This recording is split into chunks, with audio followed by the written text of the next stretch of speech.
No more long and boring lectures, no more poor quality videos, and no more second-hand lectures. A-Team Commerce Academy brings you next level ACCA lectures you deserve. हाय, मैं हूँ CA Gaurav Sabharwal, A-Team commerce academy Indore से। भाई ये video बड़ी special है। इसके अंदर हम दोबारा से अनाउंस करने जा रहे हैं 7-डे study series for skill level financial reporting paper. भाई मैं बड़ा एक्साइटेड हूँ इस चीज़ के लिए। ये जो वीडियो है ना, मतलब ये अनाउंसमेंट के बाद जो आप वीडियो देखने वाले हो, आपको एक टेस्ट दे देगा कि 7-डे स्टडी सीरीज़ की क्वालिटी क्या होने वाली है। फाइनेंशियल अकाउंटिंग यानी कि F3 पेपर की एक 7-डे स्टडी सीरीज़ हमने ऑलरेडी डाल रखी है। उसका प्लेलिस्ट में लिंक मिल ही जाएगा, उसे भी आप चेकआउट कर सकते हैं to see the quality of our lectures. But इस बार एक डिफरेंस है। डिफरेंस ये है, पिछली बार हमने क्या किया था ना, 7 दिन के अंदर 21 वीडियोज़ हम लेकर के आ गए थे। बहुत मेहनत लगी थी वो 21 वीडियोज़ लाने के लिए ना। 3 से 4 महीने हमारी मेहनत लगती है, फिर जाकर के 21 वीडियोज़ बनती हैं।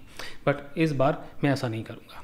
इस बार हम हर दिन 3 वीडियोज़ लाने की बजाय हर हफ्ते एक वीडियो लाया करेंगे, और केवल एक रिस्पॉन्स मिलने के बाद ही हम अगली वीडियो को अपलोड यहाँ पर करने वाले हैं। इसके 2 कारण होते हैं। कारण नंबर 1, जो स्टूडेंट्स हमारे चैनल पे करियर के बारे में एडवाइस जानने के लिए आते हैं, वो थोड़ा सा परेशान हो जाते हैं। उनको हम परेशान नहीं करना चाहते इतना फ्रीक्वेंटली अपलोड करके। और साथ ही साथ में भाई इन वीडियोज़ को बनाने में ना बेहद मेहनत लगती है, और हमें आपका सपोर्ट और अच्छा रिएक्शन जब मिलता है ना, तो हिम्मत बनती है और वीडियोस बनाने की, राइट। सो यहाँ पर एक कंडीशन है। कंडीशन ये है कि भाई इस वीडियो को जब 100 लाइक्स और 3000 व्यूज़ मिल जाएंगे, तब आएगी आपकी अगली वीडियो। तो इस टारगेट को पूरा करने में मेरी मदद करें। आप भी लाइक करें इस वीडियो को, और लोगों को भी लाइक करवाएं। शेयर करें इस वीडियो को अलग अलग ग्रुप्स के अंदर, ताकि वो भी इस वीडियो को देखें और लाइक करें। कैसे भी करें, बस इस वीडियो के अंदर आपको जो है एंगेजमेंट बढ़ा देना है। प्लस आपको ये भी कमेंट करना है कि आप अगली वीडियो फाइनेंशियल रिपोर्टिंग के अंदर कौन से टॉपिक पे चाहते हैं। जिसको सबसे ज़्यादा वोट मिलेंगे उसी के ऊपर अगली वीडियो जो है वो बनेगी। चलो जी, बिना देरी के शुरू करते हैं आपके लेक्चर के साथ अभी। हाँ जी, तो बात करते हैं इनकम टैक्स की। इनकम टैक्स है बड़ा छोटा सा टॉपिक, बट कई स्टूडेंट्स ना थोड़े से तकलीफ़ में आ जाते हैं इसके अंदर, क्योंकि वो उसको बड़ा सिंपल सा टॉपिक समझ लेते हैं और इसके अंदर गड़बड़ होने के चांस हैं। तो बहुत ही आसान तरीके से, सिंपल तरीके से, स्टेप बाय स्टेप एक लॉजिकल मैनर में इस टॉपिक को हम समझेंगे और बेहद कम टाइम के अंदर इसे फिनिश भी कर लेंगे। ठीक है जी। सो हमारे इस कॉन्सेप्ट के अंदर आप टाइमलाइन के अगर ऊपर ध्यान दें, तो यहाँ पर हम शुरू करेंगे इनकम टैक्स के पुराने कॉन्सेप्ट जो हम F3 में पढ़ा करते थे, ये जानते हुए कि भाई इनकम टैक्स है क्या, जिसके अंदर ओवर और अंडर प्रोविजनिंग दोनों की हम बात करने वाले हैं। Then we are going to talk about what is defer taxation. इससे रिलेटेड टर्म्स भी समझेंगे, बिकॉज रिलेटेड टर्म्स नहीं समझा तो डिफर टैक्सेशन समझ नहीं आएगा। And then we are also going to talk about defer tax का कैलकुलेशन, अकाउंटिंग, और एग्जाम में कैसे सवाल आते हैं वैसा एक सवाल लेकर के हम पूरी की पूरी 360 डिग्री, यानी पीएनएल में क्या जाएगा, अदर कॉम्प्रिहेंसिव इनकम में क्या जाएगा, स्टेटमेंट ऑफ फाइनेंशियल पोजीशन में क्या जाएगा, सब कुछ देखेंगे। ठीक है जी। चलिए, तो पहले F3 की बात फटाफट फिनिश करते हैं। बहुत ज़्यादा इसके अंदर हम डिटेल में डिस्कशन नहीं करेंगे। अगर F3 के ऊपर, इस टॉपिक के ऊपर आपको वीडियो देखनी है, तो आप फटाफट से जा करके डिस्क्रिप्शन में लिंक दे रखा है, देख सकते हैं। बट फिलहाल we are going to finish this very very quickly. ठीक है ना। अच्छा जी। तो अगर बाय चांस आपने मिस किया है F3, तभी भी ये टॉपिक इतनी डिटेल में तो मैं कवर करूँगा कि आपको समझ में आ जाए कि हम क्या बात करें। Let's have a look at current taxation. तो करंट टैक्सेशन के अंदर मेनली F3 के अंदर ओवर और अंडर प्रोविजनिंग के कॉन्सेप्ट पढ़ाए जाते हैं। ये कॉन्सेप्ट F7 के अंदर टेस्ट नहीं करे जाते। टेस्ट नहीं करे जाते का मतलब है ये कॉन्सेप्ट ना ऑलरेडी एग्जाम में ये फिगर्स आपको दे रखे होते हैं, बस आपको इसको प्लस माइनस करना है। फिर भी लेट्स टॉक अबाउट, एक कहानी से समझते हैं कि भाई करंट टैक्स में होता क्या है। तो भाई ये कहानी है 2 साल की। ये रहा पहला साल जो यहाँ से शुरू होकर के ख़त्म हो रहा है यहाँ, और ये रहा दूसरा साल जो यहाँ से शुरू होता है और ख़त्म होता है 31 दिसंबर। ठीक है ना, दोनों 12 महीने की हैं, है ना। बस कुछ चीज़ों को अकोमोडेट करने के लिए मैंने लाइन को थोड़ा सा कर दिया है बड़ा। तो भाई यहाँ पर देखें, पहला साल हमारा शुरू होता है 1 जनवरी 2022 को। हमने यहाँ पर बिज़नेस जो है अपना शुरू किया ही था, और 31 दिसंबर को हमारा साल ख़त्म होता है। साल ख़त्म होता है तो हमें प्रॉफिट आफ्टर टैक्स भी तो निकालना है। बट प्रॉफिट आफ्टर टैक्स निकालने के लिए इनकम टैक्स का अमाउंट हमें पता नहीं। क्यों नहीं पता है? इसलिए नहीं पता सर, क्योंकि अकाउंटिंग प्रॉफिट कैलकुलेट करने में और फिर उसे एक मीटिंग में अप्रूव कराने में समय लगता है। तो भाई ये समय लग गया हमको और 3 महीने लग गए और 31 मार्च को जाके हमारा अकाउंटिंग प्रॉफिट जो है तैयार होता है। जिसके बाद हम अपनी रिटर्न वगैरह फाइल करते हैं। रिटर्न फाइल करने के बाद 31 जुलाई को टैक्स अथॉरिटीज़ भी तो समय लेंगी ना, वो आपको बताते हैं भी आपको इतना टैक्स जो है वो पे करना है। ठीक है, और क्योंकि हमें 31 जुलाई को पता चलेगा कि हमें एक्चुअल टैक्स कितना पे करना है, एक एग्जांपल के लिए ले रहे हैं। ठीक है, तो 31 दिसंबर के हमारे पास एक्चुअल अमाउंट है ही नहीं कि कितना टैक्स पे करना है। जब एक्चुअल अमाउंट अकाउंटिंग में हमारे पास नहीं होता है तो हम क्या करते हैं, क्रिएट करते हैं प्रोविज़न, क्योंकि इनकम टैक्स देना तो है। प्रोविज़न क्रिएट होता है 31 दिसंबर 2022 को और यहीं से हमारी कहानी की शुरुआत होती है। प्रोविज़न हम क्रिएट करते हैं, हमें लगता है, हम अंदाज़ा लगाते हैं कि शायद से हम इतना प्रॉफिट कमाने वाले हैं।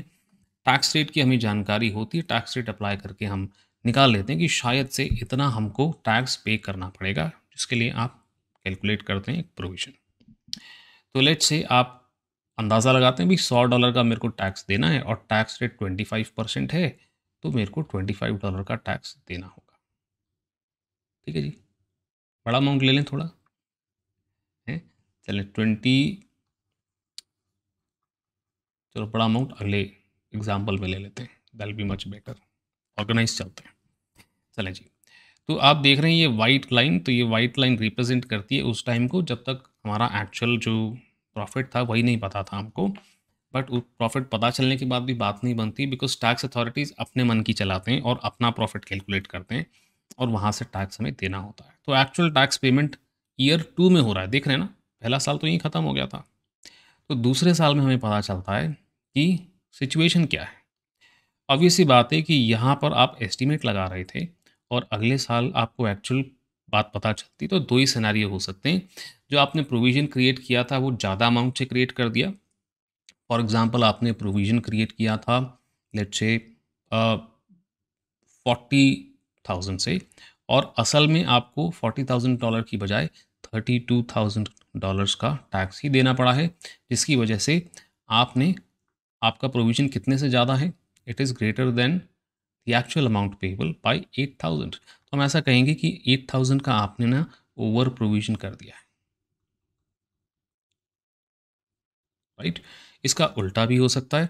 इसका उल्टा ये हो सकता है कि भाई हमने सोचा था, हमने एस्टिमेट लगाया 32,000 का, जबकि एक्चुअल पेमेंट जब हमको करनी थी तो एक्चुअल पेमेंट हमें करनी थी 40,000 की, जिसकी वजह से हमने प्रोविज़न कम बनाया था। हमें लगा था कम टैक्स देना पड़ेगा, हम बड़े खुश हो रहे थे, बट हमें टैक्स देना पड़ गया ज़्यादा, जिसकी वजह से हमारा 8,000 का अंडर प्रोविज़न क्रिएट हो गया। ऐसा भी मुमकिन है। तो ये जो अंडर या ओवर प्रोविज़न होता है, ये अगले साल फिर 31 दिसंबर आ जाएगा हमारे सामने। फिर हमारे पास अकाउंटिंग प्रॉफिट नहीं होगा, तो क्या करेंगे, अंदाज़ा लगाएंगे। और ये जो एस्टीमेट हमारा लगेगा, इसके अंदर पिछले साल के, है ना, करंट ईयर के एस्टीमेट में पिछले साल के ओवर या अंडर प्रोविजनिंग को एडजस्ट किया जाएगा। ठीक है, तो ऐसा हमने F3 में सीखा था। एक इसकी आपको मैं अकाउंटिंग एंट्री बता देता हूँ। 3 ही सिनेरियो हैं, 3 कदम हैं, है ना। कहानी शुरू कहाँ से हुई, पिछले साल जब प्रोविज़न हमने बनाया था। दूसरा काम क्या आया, अगले साल हमारे पास एक्चुअल टैक्स का हमको अमाउंट पता चला कि कितना पे करना था। और तीसरा स्टेप जिसके अंदर ओवर या अंडर प्रोविजनिंग हमारी जो पता चली थी एक्चुअल टैक्स पे करने के बाद, उसे हम नए प्रोविजन के अंदर एडजस्ट करने वाले हैं। ठीक है जी, तो फटाफट से देखें इसकी अकाउंटिंग एंट्रीज।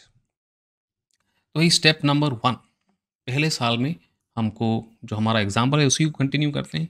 हमें पता चला कि भाई हमको 40,000 का फॉर एग्जाम्पल टैक्स पे करना है, तो 40,000 से आप ये वाली एंट्री कर देंगे। ये पहले साल में हो रही, ध्यान रखें, 40,000 की एंट्री पहले साल में हो रही है। तो इनकम टैक्स चार्जेस अकाउंट हम कर देते हैं डेबिट और क्रेडिट कर देते हैं इनकम टैक्स लाइबिलिटी अकाउंट को। 40,000 से एंट्री हो गई हमारी। स्टेप नंबर 2 पे आते हैं। स्टेप नंबर 2 में अब अगले साल पे हम आ गए, जब टैक्स अथॉरिटीज़ ने बोला कि भैया इतना टैक्स आपको देना है। तो टैक्स अथॉरिटी ने लेट से हमें बोला कि आपको 32,000 का टैक्स देना है। तो 32,000 से इस इनकम टैक्स लाइबिलिटी को, क्योंकि income tax charges is expense और एक्सपेंस तो खत्म हो जाता है, पीएल में या ओसीआई में ट्रांसफ़र करके ख़त्म कर देते हैं हम उसको। तो अब 32,000 इनकम टैक्स लाइबिलिटी हम रिवर्स करेंगे क्योंकि हम पेमेंट 32 की कर रहे हैं, और कैश जो है वो 32,000 का पेमेंट हो गया। तो ये ईयर 2 के अंदर जब एक्चुअल डिमांड करती है आपसे income tax authorities tax pay करना, तो फिर आप इनकम टैक्स को पे कर दें। अब इसके अंदर क्या हुआ कि यहाँ तो आपको पता चल गया, दूसरे साल में पता चल गया कि 8,000 का आपका क्या है जी, ओवर प्रोविजनिंग है, ठीक है ना। तो अब ये जो ओवर प्रोविजनिंग है, ये इस साल के यानी ईयर 2 के अंदर आपको क्या करना है, एडजस्ट करना है।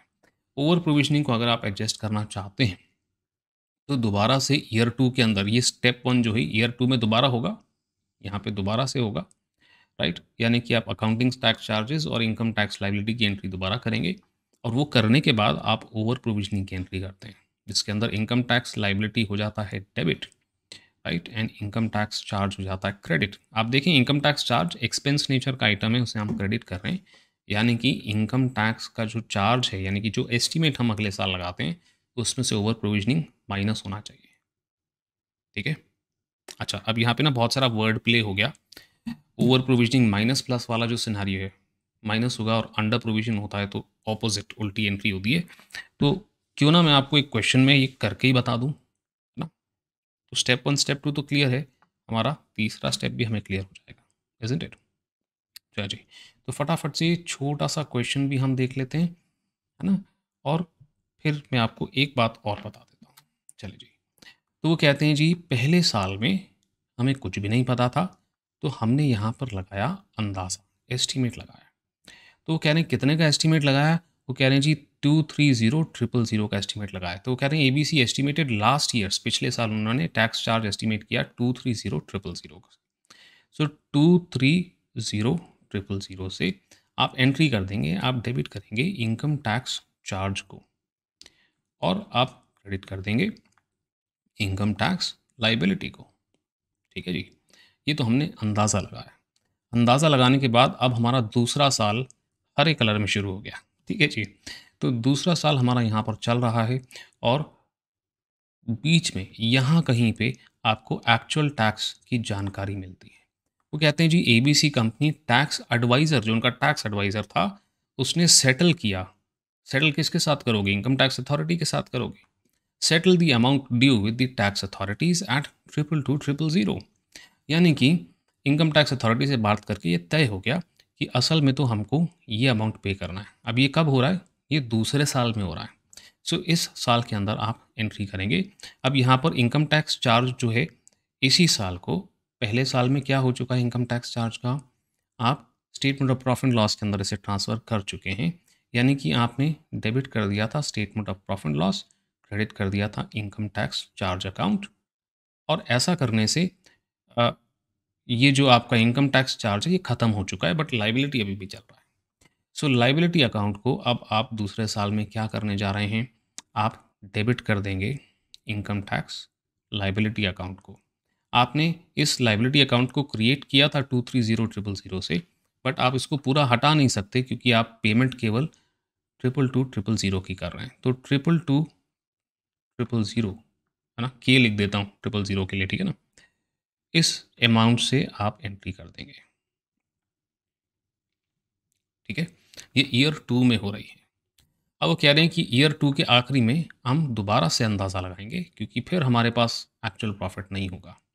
तो कह रहे हैं कि इस साल यानी ईयर 2 के अंदर आपने अंदाज़ा लगाया कि 265,000 होना चाहिए। तो दोबारा से अब हमारी यही वाली एंट्री होगी, आप डेबिट कर देंगे इनकम टैक्स चार्ज को, और क्रेडिट कर देंगे इनकम टैक्स लाइबिलिटी को, और उसका अमाउंट होगा 265,000, ठीक है ना।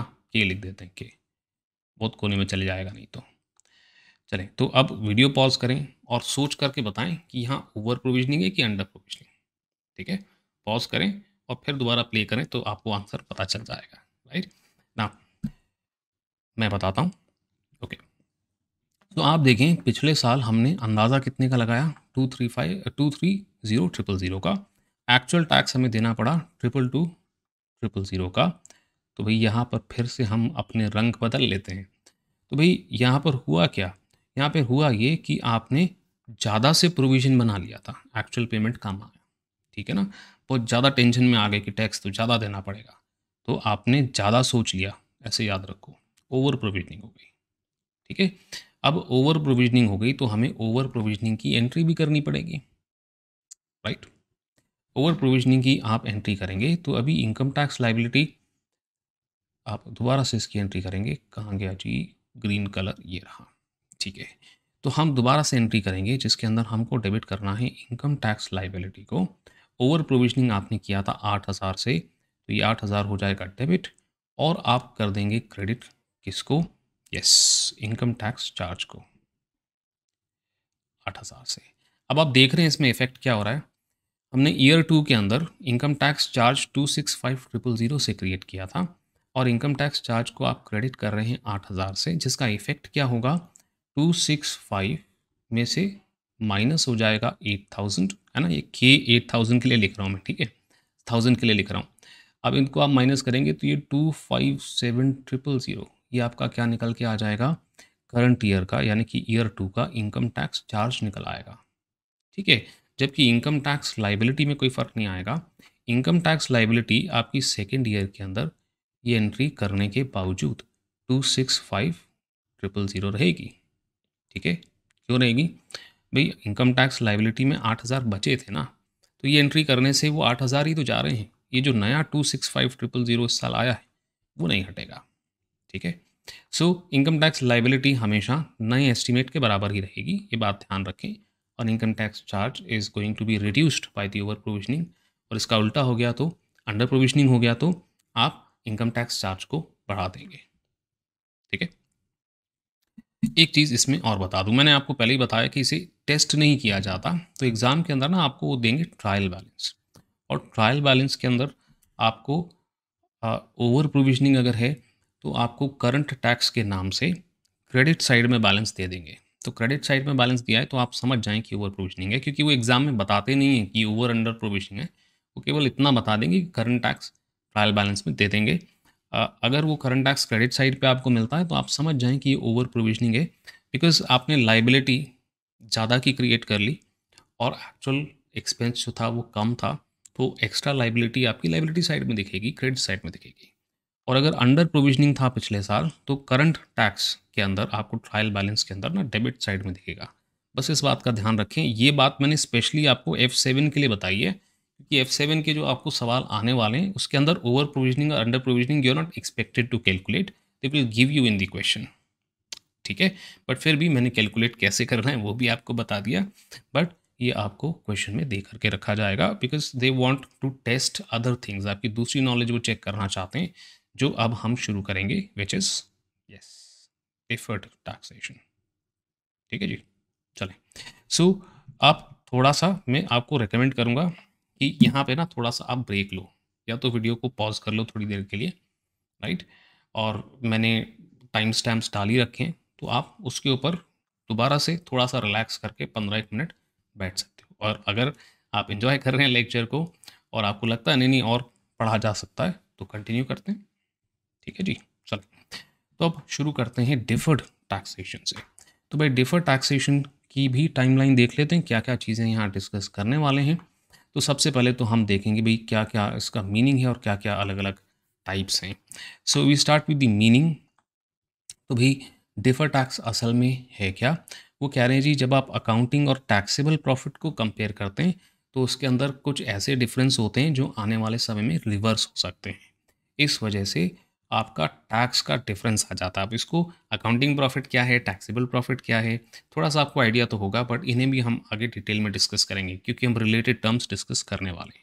फिर यहाँ पे ना मैंने छोटा सा और लिखा हुआ है कि टेम्परेरी डिफरेंस जो है उसको मल्टीप्लाई कर देंगे टैक्स रेट से। अब आप बोलोगे सर टेम्परेरी डिफरेंस क्या है, करते हैं डिस्कस, ये भी देखते हैं, but this is what we are going to talk about, है ना, कॉन्सेप्ट नहीं डिस्कस करा, बस बता रहा हूँ क्या बात करने वाले।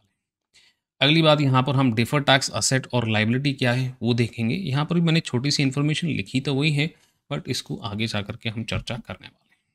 ठीक है जी, तो सबसे पहले शुरुआत करते हैं कि ये अकाउंटिंग प्रॉफिट और टैक्सेबल प्रॉफिट है क्या। ठीक है, तो अब एक कहानी की तरह ही समझें इसको, एक एक करके मैं चीज़ें प्रॉपर सीक्वेंस में बताता जाऊँगा, आप देखते जाओ और तुरंत कैच भी करते चले जाओगे। ठीक है ना, एक साथ बहुत सारी चीज़ें नहीं करेंगे, छोटी छोटी चीज़ें करते चलेंगे। देखिए यहाँ पर अकाउंटिंग प्रॉफिट, तो ये अकाउंटिंग प्रॉफिट क्या है? अकाउंटिंग प्रॉफिट और कुछ नहीं है, ये जो प्रॉफिट बिफोर टैक्स वाला जो फिगर होता है ना, उसी को हम अकाउंटिंग प्रॉफिट यहाँ रेफर कर रहे हैं, आफ्टर टैक्स वाला नहीं, क्योंकि टैक्स तो निकालना है हमको। तो प्रॉफिट बिफोर टैक्स वाले फिगर की हम यहाँ बात कर रहे हैं, और इसे हम रिपोर्टेड प्रॉफिट भी कहते हैं।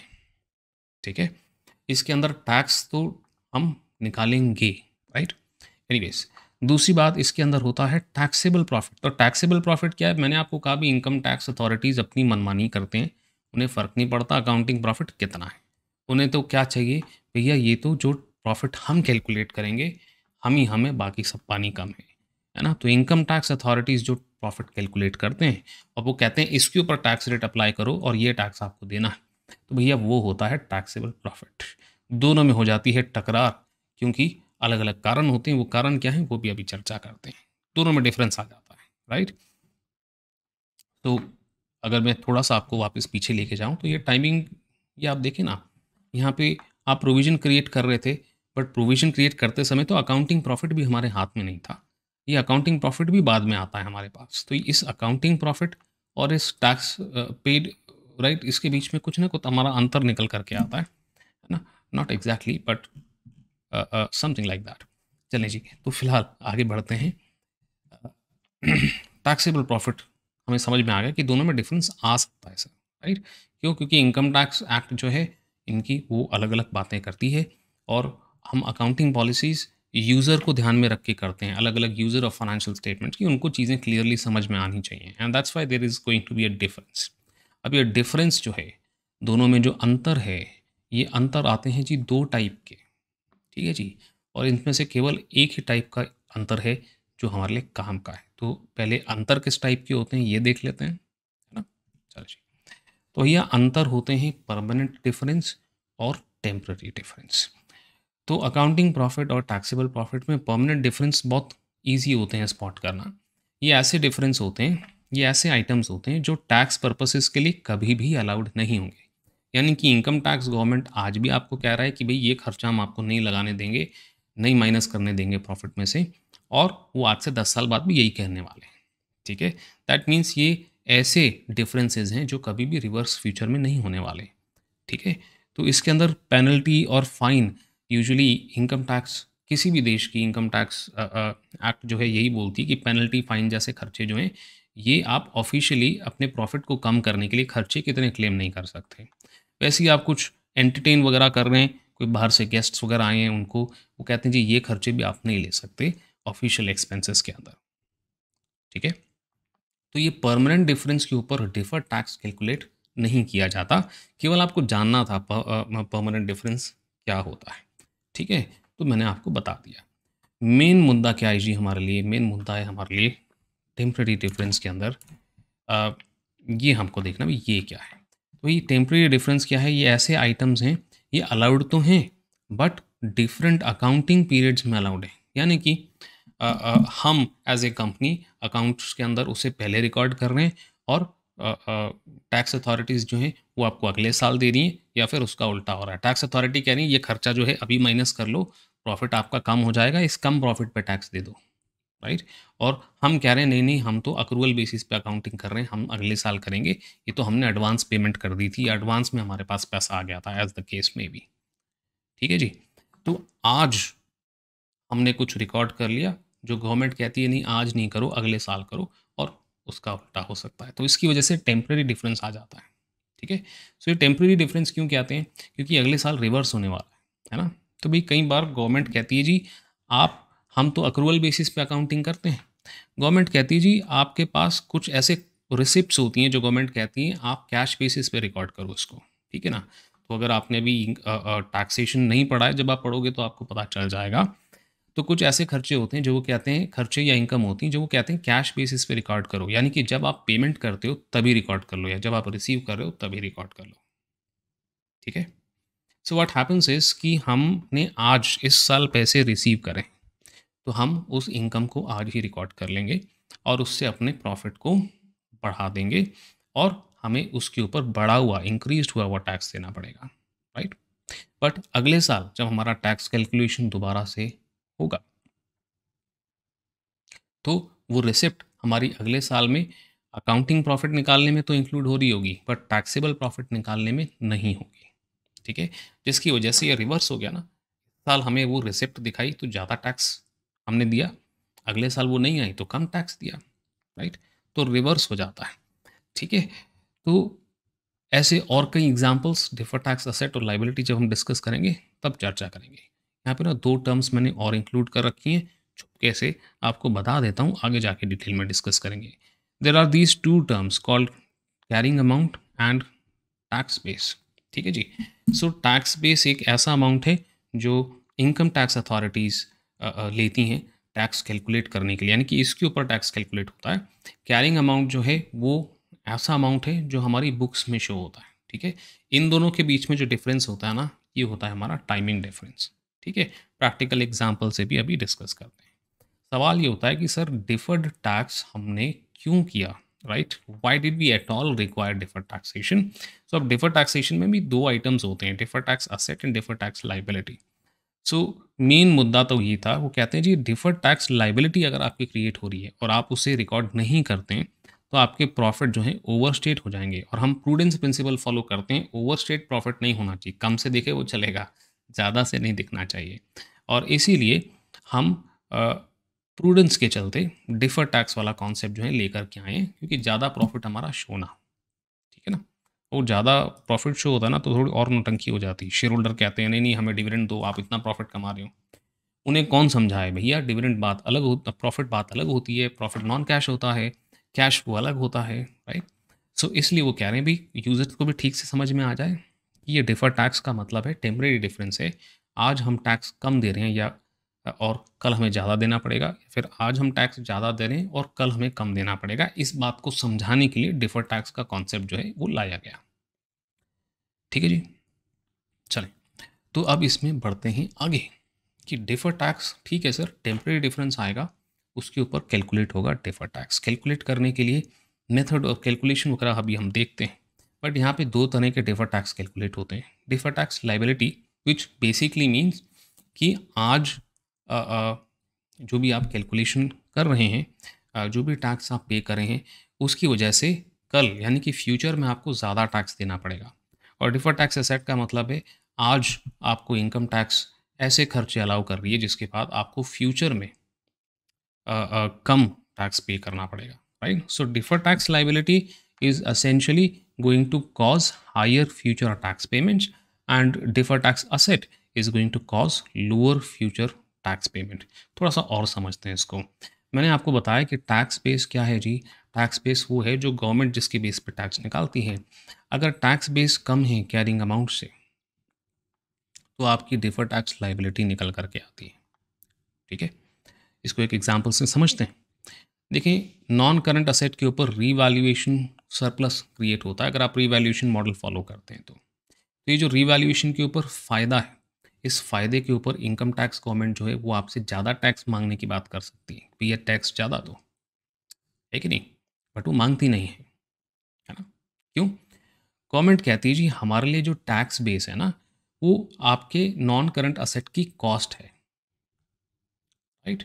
और हम कहते हैं जी हमारा जो नॉन करंट असेट का कैरिंग अमाउंट है वो उसका रीवैल्यूड अमाउंट है। और ये तो हम जानते हैं रीवैल्यूड अमाउंट यानी बड़ा हुआ जो अमाउंट है वो टैक्स बेस से ऑब्वियसली बात है ज़्यादा होगा, right. So tax base is less than the carrying amount and therefore tax base और कैरिंग अमाउंट को जब आप माइनस करेंगे तो आपका टेम्परेरी डिफरेंस निकलेगा। इस टेम्परेरी डिफरेंस को आप मल्टीप्लाई करेंगे टैक्स रेट से तो डिफर टैक्स लाइबिलिटी निकल करके आएगी।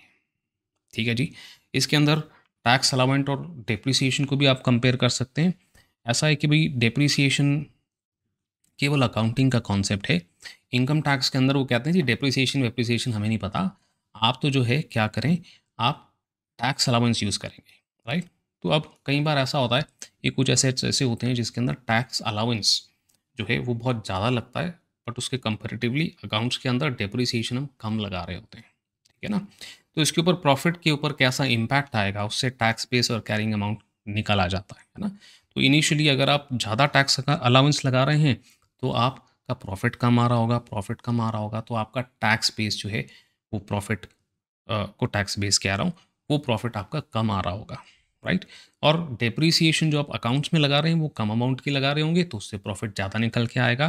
सो that is going to represent the carrying amount. So again tax base is less than the carrying amount in this example. ठीक है, प्रैक्टिकल एग्जाम्पल भी जा रहे हैं, चिंता ना करें। ठीक है, अच्छा, वैसे ही डिफर्ड टैक्स असेट के अंदर ऐसा हो सकता है कि आपके पास अनयूज्ड टैक्स लॉसेस पड़े। तो गवर्नमेंट का ये रूल है कि भाई आपका नया नया बिजनेस शुरू हुआ है, शुरू शुरू में नुकसान होता है, और इस वजह से जब आपको प्रॉफिट होगा तो हम डायरेक्टली टैक्स नहीं मांगेंगे आपसे, आप पहले पिछले लॉसेस को उसके अगेंस्ट एडजस्ट करें। एडजस्ट करने के बाद अगर कुछ बचता है तो उसके ऊपर हम आपसे टैक्स लाने वाले हैं। इसका मतलब अनयूज टैक्स लॉस जो है फ्यूचर में टैक्स पेमेंट आपकी कम करके देगा, राइट। और यही तो डेफिनेशन थी डिफर्ड टैक्स असेट की, ठीक है ना। एंड देयरफॉर यहाँ पर आप ये जो अनयूज टैक्स लॉस है इसकी वजह से डिफर्ड टैक्स असेट क्रिएट हो जाता है, राइट। बट इसके लिए एक कंपनी के लिए बहुत ज़रूरी होता है कि वो शो करें कि आगे जाके हमको प्रॉफिट होने वाले हैं। अगर वो डिमॉन्स्ट्रेट नहीं कर पाते हैं कि आगे जाके उनको प्रॉफिट होने वाला है, तो फिर इस डिफर्ड टैक्स असेट को रिकॉग्नाइज नहीं करना चाहिए, ऐसा IAS 12 कहता है, ठीक है ना। एनीवेज, तो इस कॉन्सेप्ट से अब थोड़ा सा और आगे बढ़ते हैं। अब अकाउंटिंग देख लेते हैं फटाफट और फिर क्वेश्चन पे भी आ जाते हैं, ठीक है ना। चलें, सो ऑब्वियस ही बात है कि अगर डिफर्ड टैक्स लाइबिलिटी आप रिकॉग्नाइज कर रहे हैं तो ये स्टेटमेंट ऑफ फाइनेंशियल पोजीशन के अंदर लाइबिलिटी साइड में जाएगा, ठीक है। और F7 के पर्पसेस से मोस्टली हम नॉन करंट लाइबिलिटी के एग्जाम्पल हमको आते हैं, right. So non current liability में क्यों डालते हैं, बिकॉज ये ऐसे डिफरेंसेस होते हैं जो अगले साल रिजॉल्व नहीं होने वाले, अगले साल रिवर्स नहीं होने वाले, कई सालों बाद रिवर्स होंगे। वाई? बिकॉज आप रिवैल्यूएशन वाले एग्जाम्पल ले लो, तो ये रिवैल्यूएशन वाला जो आपका एग्जाम्पल है, जब असेट फाइनली में जाकर बिकेगा तब आपको ये जो डिफरेंस है ये तब जाके रिजॉल्व होगा, राइट। डेप्रिसिएशन के अंदर भी वो असेट जो है जब उसकी लाइफ खत्म हो जाएगी या फिर जब आप उसको बेचोगे तब ये डिफरेंस जो है जाकर के रिजॉल्व होता है। सो इसलिए इससे जो डिफर्ड टैक्स लाइबिलिटी निकल के आती है वो नॉन करंट ही होती है। तो F7 में आपको इसी के एग्जाम्पल आ रहे हैं, है ना। चलिए, तो आगे बढ़ते हैं, बात करते हैं अकाउंटिंग की। सो भाई अकाउंटिंग के अंदर स्टेटमेंट ऑफ फाइनेंशियल पोजीशन की तो बात कर ली हमने। Statement of profit and loss के अंदर आप क्या करेंगे, वो कहते हैं जी पहले तो आप करंट टैक्स ईयर का एस्टीमेट लगाएं। अंडर प्रोविजनिंग है तो पिछले साल की अंडर प्रोविजनिंग, है ना, अंडर प्रोविजनिंग है तो ऐड कर दें, और पिछले साल की ओवर प्रोविजनिंग है तो माइनस कर दें। तो ये तो हमारा इनकम टैक्स की बात हो गई। उसके अंदर क्या रहे जी, आप डिफर्ड टैक्सेशन को ऐड कर लें, ठीक है।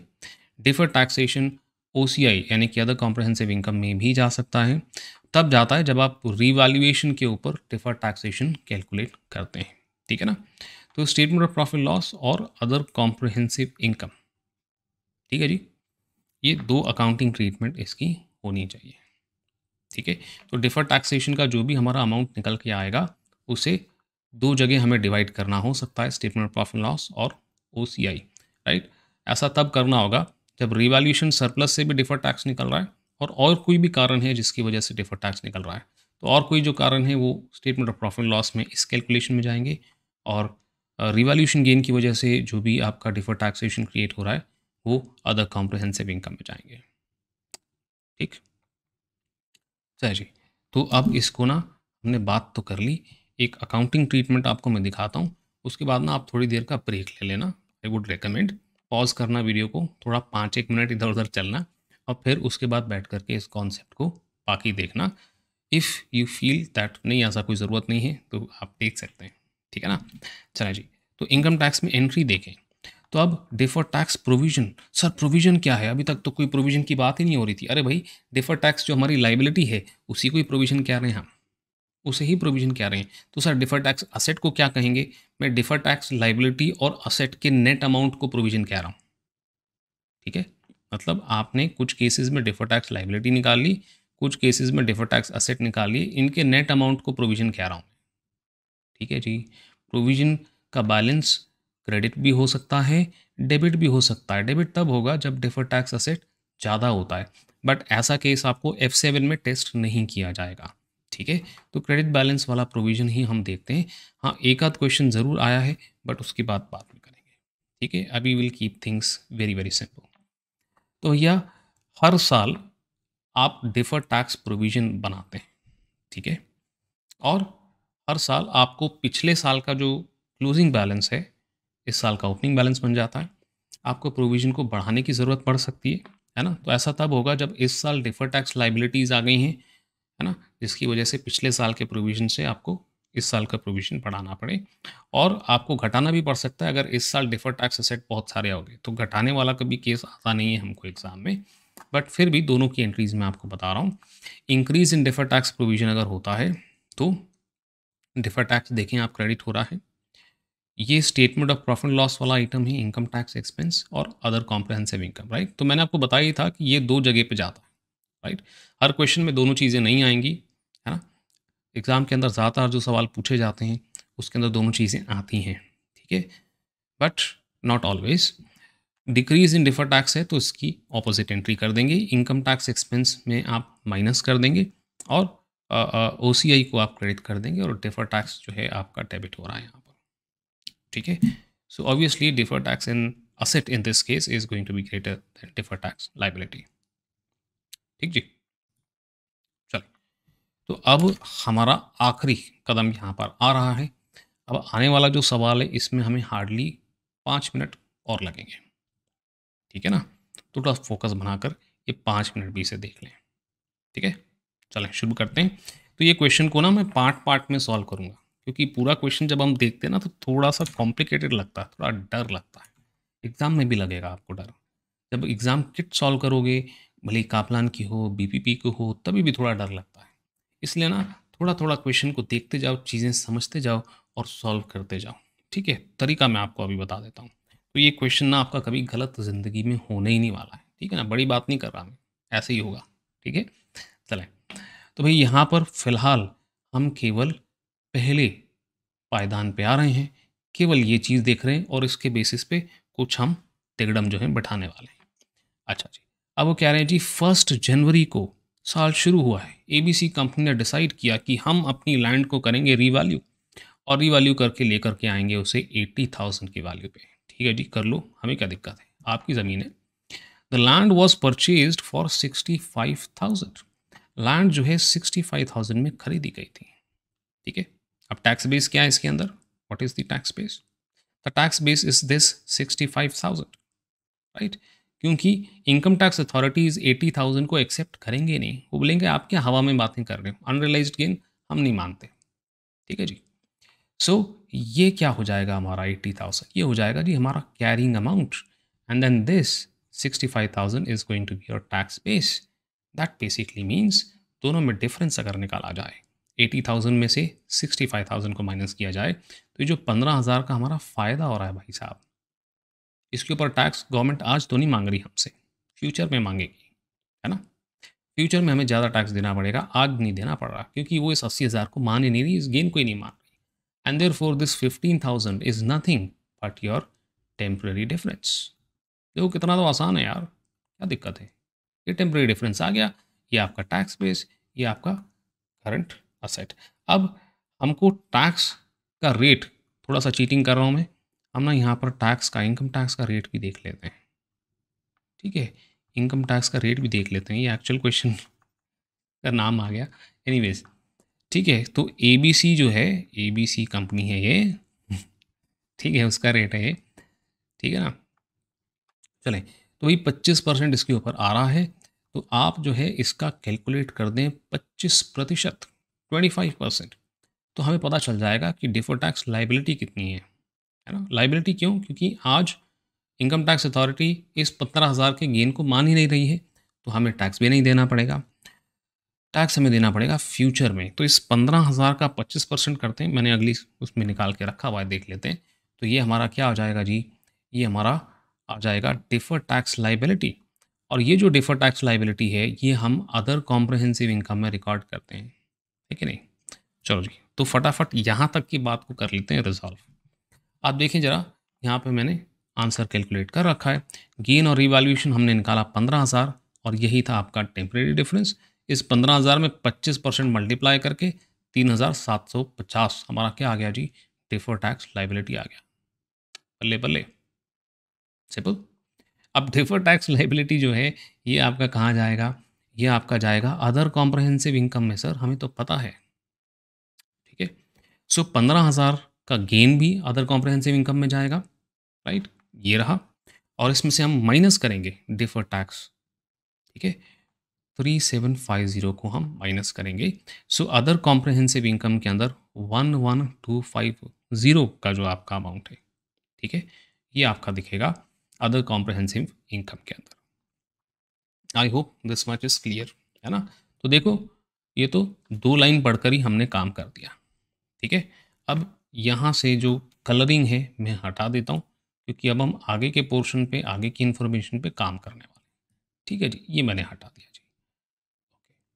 अब वो कह रहे हैं कि भाई अब आप थोड़ी सी आगे की बात करें, तो करते हैं जी आगे की बात। वो कह रहे हैं कि आप इनकम टैक्स के ऊपर एक प्रोविज़न बनाएँ साल के एंड में 19,400। ये क्या है? ये कौन-सा अमाउंट है? भैया ये एस्टीमेट है, एस्टीमेट। साल के एंड में एस्टीमेट नहीं लगाते हम? तो इसका डिफर्ड टैक्स से कोई लेना-देना नहीं। ये क्या है हमारा? इसमें हम डेबिट करते हैं। क्या डेबिट करते हैं sir? Income tax charge debit करते हैं और क्रेडिट कर देते हैं क्या? इनकम टैक्स लायबिलिटी को। एंट्री नहीं भी जाने तो कोई दिक्कत नहीं है, बट 19,400 से आपका इनकम टैक्स चार्ज क्रिएट हो गया। यस, ठीक है। अब इसके अंदर हम ओवर प्रोविजनिंग होता है तो माइनस कर देते हैं, पिछले साल का अंडर प्रोविजनिंग होता है तो ऐड कर देते हैं। फिलहाल इस क्वेश्चन में मैंने अंडर और ओवर प्रोविजनिंग डाला नहीं है, सिंपल रख रहे हैं चीज़ों को, सारा फोकस डिफर टैक्सेशन पे रख रहे हैं, ठीक है जी। तो इस जानकारी पे 19,400 मेरा क्या निकल करके आ गया, मेरा जो है इस बार का एस्टीमेट निकल करके आ गया, जिसके अंदर कोई एडजस्टमेंट करने की आवश्यकता नहीं है। तो भैया ये 19,400 हमारा प्रॉफिट बिफोर टैक्स के बाद जो इनकम टैक्स वाला कैलकुलेशन है उसका हमारा पार्ट आता है, ठीक है जी। तो स्टेटमेंट ऑफ प्रॉफिट लॉस के अंदर प्रॉफिट बिफोर टैक्स के बाद जो करंट टैक्सेशन है उसमें ये देखो 19,400 दिख रहा है हमें, ठीक है। अब 19,400 के अंदर आप ऐड करते अंडर प्रोविजनिंग और माइनस करते ओवर प्रोविजनिंग, वो था नहीं तो वो हमने किया नहीं, ठीक है। तो भाई इस इंफॉर्मेशन का क्या हुआ उसकी भी चर्चा कर ली, तो भैया इसका कलर भी अब मैं हटा रहा हूँ आपके सामने से। अब आगे की जानकारी देखते हैं और उसके ऊपर काम करते हैं। वो कहते हैं जी, difference between the carrying amounts of the net assets of ABC including the revaluation on land above and their lower tax base on 31st December is 27,000। तो उनका क्या कहना है? उनका कहना है जी, आप अंतर निकाल रहे हैं कैरिंग अमाउंट और टैक्स बेस के बीच में। अरे सर ये डिफरेंस निकालते हैं तो टेम्परेरी डिफरेंस निकल के आता है। यस, टेम्परेरी डिफरेंस निकल के आएगा। और अगर टैक्स बेस कम होता है कैरिंग अमाउंट से तो ये टेम्परेरी डिफरेंस में रेट मल्टीप्लाई करते हैं तो क्या निकल के आता है? Deferred tax liability. एक बात उन्होंने और कह दी, वो कहते हैं ये जो 27,000 का जो डिफरेंस है इसमें ये 15,000 मिला हुआ है, ठीक है। This 15,000 is also included in this, ठीक है। इसका मतलब 27,000 को मैं 25% से अगर मल्टीप्लाई करता हूँ तो मुझे क्या पता चल जाएगा? मुझे पता चल जाएगा टोटल डिफर्ड टैक्स लायबिलिटी कितनी है। अब टोटल डिफर्ड टैक्स लायबिलिटी क्यों कैलकुलेट करेंगे सर? क्योंकि ये आपको बैलेंस शीट में यानी स्टेटमेंट ऑफ फाइनेंशियल पोजीशन में लिखनी होती है, ठीक है। तो आखिरी सेंटेंस में नहीं पढ़ रहा, 27,000 मेरे पास टेम्परेरी डिफरेंस जो है ये निकल करके आता है। आप बोलोगे सर ये 15,000 पे ऑलरेडी कैलकुलेट किया है, इसका क्या करेंगे? देखते हैं। अभी 27,000 के ऊपर 25% तो हमें कैलकुलेट करना ही करना है, इसमें कोई डाउट हमको नहीं है, ठीक है जी। इसके ऊपर 25% कैलकुलेट करते हैं, देखते हैं कितना आता है, मैंने निकाल रखा है यहाँ। तो 27,000 के ऊपर 25% किया तो 6,750 है। ऑब्वियस ही बात है डिफर टैक्स लायबिलिटी है, बिकॉज हमने क्राइटेरिया समझ लिया था कि टैक्स बेस जहाँ पर भी कम होता है वहाँ पे डिफर टैक्स लायबिलिटी आती है। तो 6,750 की डिफर टैक्स लायबिलिटी ये हमारी बैलेंस शीट में जाना चाहिए और बैलेंस शीट में भी नॉन करंट लायबिलिटी में जाएगा, क्योंकि मैंने आपको बताया रिवैल्यूएशन का गेन जो है ये अगले साल रिवर्स नहीं होता है, ये बहुत सालों बाद जब आप ज़मीन को बेचोगे तब रिवर्स होगा। तो नॉन करंट लायबिलिटी में देखें 6,750 का ये टेम्परेरी डिफरेंस यहाँ पर आ गया, ठीक है जी। कोई दिक्कत यहाँ पे? राइट। अब आखिरी बात हम करने वाले, ठीक है जी। तो हमने ओसीआई में भी देख लिया क्या जाएगा, हमने बैलेंस शीट भी देख ली, ठीक है। तो अब हमने इस जानकारी का भी इस्तेमाल कर लिया यहाँ पर। अब आखिरी जानकारी हमारे सामने आ रही है। आखिरी जानकारी क्या है? आखिरी जानकारी ये है कि भैया, आखिरी जानकारी ये है कि ओपनिंग बैलेंस जो है हमारा डिफर्ड टैक्स का, वो है 2600। तो ये मैं आपको बता दूं कि ये जो ओपनिंग बैलेंस होता है डिफर्ड टैक्सेशन का, ये ना आपको ट्रायल बैलेंस में देकर दे रखेंगे, है ना। यानी कि ये पिछले साल जो भी आपने डिफर्ड टैक्स का कैलकुलेशन किया रहेगा, अगर डिफर्ड टैक्स लाइबिलिटी है तो ये क्रेडिट साइड में दिखाई देता है, और अगर डिफर्ड टैक्स असेट है तो ये डेबिट साइड में दिखाई देता है। ठीक है ना। तो क्योंकि इन्होंने यहाँ बताया नहीं हुआ कि ये कौन सा है, तो हम मानेंगे ये डिफर्ड टैक्स लाइबिलिटी होगा, है ना। इवन इनफैक्ट वो ट्रायल बैलेंस में लिखते भी नहीं कि डिफर्ड टैक्स लाइबिलिटी की एसेट है, केवल डिफर्ड टैक्स लिख देते हैं, राइट। तो ये डिफर्ड टैक्स का जो हमारा लाइबिलिटी का ओपनिंग बैलेंस हम इसको मानते हैं, ठीक है। तो अगर ये ओपनिंग बैलेंस है और इस साल हमने प्रोविजन कितना क्रिएट किया, 6750, बराबर ना, 6750 का प्रोविजन क्रिएट किया है, तो इन दोनों के बीच में जो डिफरेंस है, विच इज आई थिंक 4150, इतने से हमारा प्रोविजन बढ़ रहा है, बराबर ना। प्रोविजन का मतलब याद है ना, deferred tax asset minus deferred tax liability, जो नेट अमाउंट है, क्योंकि ये क्रेडिट बैलेंस है और 6750 is also a credit balance. तो 2600 से बढ़ करके हमारा डिफर्ड टैक्स लायबिलिटी जो है 6750 होना चाहिए। तो ये इसी बढ़ रहा है 4150 से। यस, तो देखें ये कैलकुलेशन मैंने कर रखा है, तो ये 6750 में से 2600 मैंने माइनस कर दिया, तो 4150 आ गया मेरा। अब ये 4150 है ना, दो चीज़ों में डिवाइड होगा, ये थोड़ा सा जाएगा ओसीआई में। तो ओसीआई में कितना जाना है ऑलरेडी हमने देख लिया है, 3750 जाएगा। यस, इसका मतलब बचा हुआ अमाउंट यानी कि $400, ये आपका statement of profit and loss में जाएगा। पूरा 4150 हम डाल नहीं पाएंगे क्योंकि 3750 ओसीआई में जा रहा है। तो देखें यहाँ पर 3750 माइनस करके 400 मैंने लिखा हुआ है। 3750 ऑलरेडी हम देख चुके हैं कि ओसीआई में माइनस हो रहा है, और बचा हुआ 400 जो है डिफर्ड टैक्सेशन यहाँ पर आप ऐड कर रहे हैं, ठीक है। अगर डिफर्ड टैक्स असेट होगा तो माइनस कर देंगे। तो ये 400 हमारा देखें यहाँ पर ऐड हो रहा है, और इनकम टैक्स एक्सपेंस जो प्रॉफिट बिफोर टैक्स में से आप माइनस करोगे बेटा, इनकम टैक्स एक्सपेंस, ये माइनस करने के बाद जो आपका अमाउंट आएगा, यानी कि प्रॉफिट आफ्टर टैक्स, ये जो इनकम टैक्स एक्सपेंस है ये 19,800 आ रहा है, ठीक है। तो एग्ज़ाम के अंदर कोई भी सवाल आता है तो ये तीन जगह आपको काम करना होगा। आपको स्टेटमेंट ऑफ प्रॉफिट लॉस में इफेक्ट दिखाना होगा, आपको अदर कॉम्प्रहेंसिव इनकम में इफेक्ट दिखाना होगा, और आपको नॉन करंट लायबिलिटी में इफेक्ट दिखाना होगा। ये भी तब जब आपको सिंगल एंटिटी का क्वेश्चन आता है। तीनों इफेक्ट दिखाने पड़े, ये तभी होगा जब आपको वो तीनों बनाने बोलेंगे, statement of financial position, statement of profit loss and other comprehensive income, सब कुछ आपको बनाने बोलें, तभी आपको ये तीनों इफेक्ट पता होने चाहिए कि ये जाते हैं, ठीक है जी। चले, सो दैट्स इट, IAS 12 हमारा यहाँ पर होता है ख़त्म। मैं उम्मीद करता हूँ कि आपने इन्जॉय किया होगा ये लेक्चर, और नेक्स्ट टॉपिक कौन सा आप चाहते हैं इसके ऊपर मैं वीडियो बना दूँ, फटाफट कमेंट सेक्शन के अंदर बता दें मुझे। और कुछ डाउट्स हैं, क्वेरीज़ हैं, तो डिस्कॉर्ड सर्वर ज्वाइन कर सकते हैं हमारा, डिस्क्रिप्शन के अंदर उसका लिंक भी दे रखा है, फटाफट से ज्वाइन कर लें एंड अपना डाउट्स और क्वेरीज मेरे से या अपने और फ्रेंड्स से पूछ लें, ठीक है जी। चलें, सो दैट्स इट, मिलता हूँ मैं आपसे अगले लेक्चर में।